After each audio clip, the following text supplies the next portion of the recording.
فلادات اللي دايرينها، وهي 22 مارس هي اللي غادي يفتحوا فيها الحدود الجويه، وهي اللي فين غتدخل فيها بلغاريا ورومانيا لإرشنغن.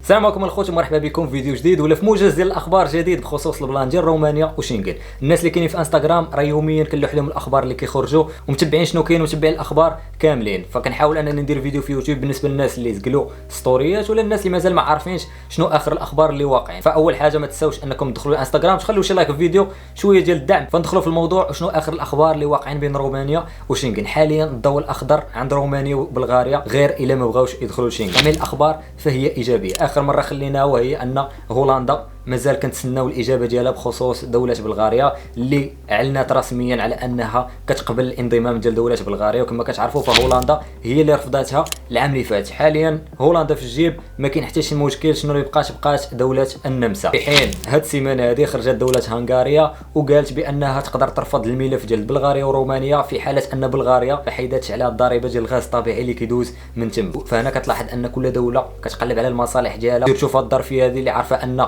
رومانيا وبلغاريا محتاجين فعلا انهم يدخلوا لشنغن. بلغاريا ما تعطلاتش بزاف واعلنت كذلك رسميا على انها تحيد الضريبه على دوله هنغاريا، يعني من الاخر غتلقونا غعطيونا الفيفور باش اننا ندخلوا لشنغن. بلغاريا اكسبتات، فهنا كنلاحظوا ان هنغاريا كذلك حتى هي اكسبتات، مابقاش عندها مشكل. غادي نرجعوا لنقطه الصفر دابا اللي هي النمسا اللي كما كتعرفوا هي اللي عطات هاد الليده ديال إرشنغن وعطات ليها بعض الشروط اللي اكسبتاتهم دوله رومانيا واكسبتاتهم دوله بلغاريا. يعني حاليا ما كاين حتى شي حاجه غادي تخلي دوله النمسا ترفض بلغاريا ورومانيا باش ينضموا لشنغن.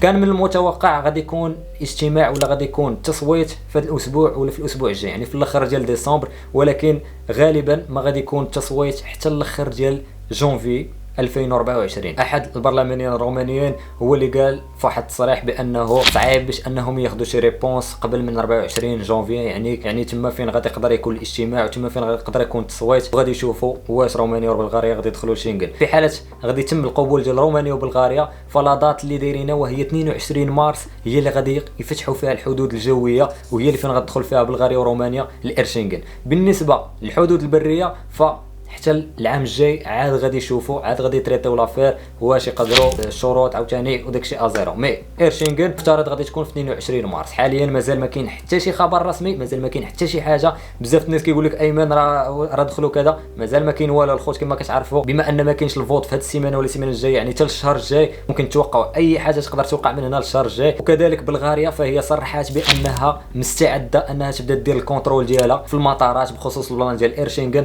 رومانيا كذلك فهي مستعده بخصوص هذا البلان باش يبداو يديروا الاستعدادات في المطارات. كلشي واجد، كلشي كيتسنى فقط الجواب النهائي اللي كما قلت لكم حتى الشهر الجاي. يمكن في حاله وقع شي حاجه وكان غادي يدير الفوت في هذه الايامات هذو، غادي نقول لكم في انستغرام. المهم اي حاجه غادي توقع بطبيعه الحال غادي نحاول نقول لكم في انستغرام. ما تنساوش ديروا واحد لايك في الفيديو، وجايه تهلا.